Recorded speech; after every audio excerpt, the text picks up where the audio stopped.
एक नेक दिल बादशाह अवाम से तंग आ गया था। एक दिन अपनी सल्तनत छोड़कर जाने लगा। वजीर से बोला, तुम जानो और अवाम, मैं जा रहा हूँ। बादशाह के साथ झाड़ पूछ करने वाला एक खाकरूब भी साथ हो लिया। बादशाह खाकरूब से बोला, मैं तो पता नहीं कहाँ कहाँ धक्के खाऊंगा, तुम क्यों मेरे साथ हो लिए हो? खाकरूब बोला, बादशाह सलामत, आप सल्तनत के मालिक थे तो खिदमत की, आगे भी जब तक सांस रही खिदमत करूंगा। अलगर्ज दोनों चलते चलते एक दूसरे मुल्क जा पहुँचे। उस मुल्क का बादशाह वफात पा चुका था और नए बादशाह का चुनाव होना था।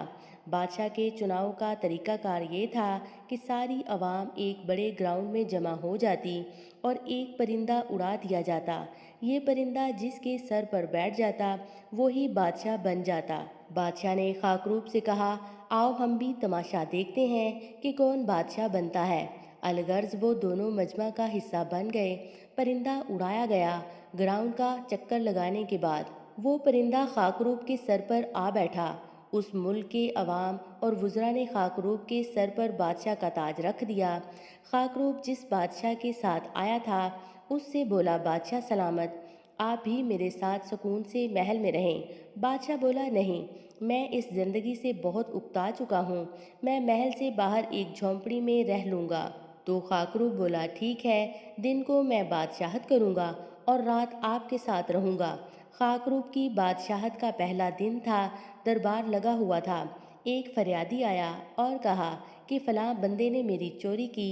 खाकरूब बादशाह ने कहा कि फ़ौरन चोरी करने वाले को हाजिर किया जाए। जब मतलूबा बंदा आया तो खाकरूब बादशाह ने हुक्म दिया कि चोर और जिसकी चोरी हुई है दोनों को 20-20 कोड़े मारे जाएं। सब हैरान हुए, ये क्या हो रहा है? लेकिन बादशाह का हुक्म था, उसके हुक्म को कौन टाल सकता था। थोड़ी देर बाद एक और फरियादी आया कि फलां शख्स ने मुझे मारा है।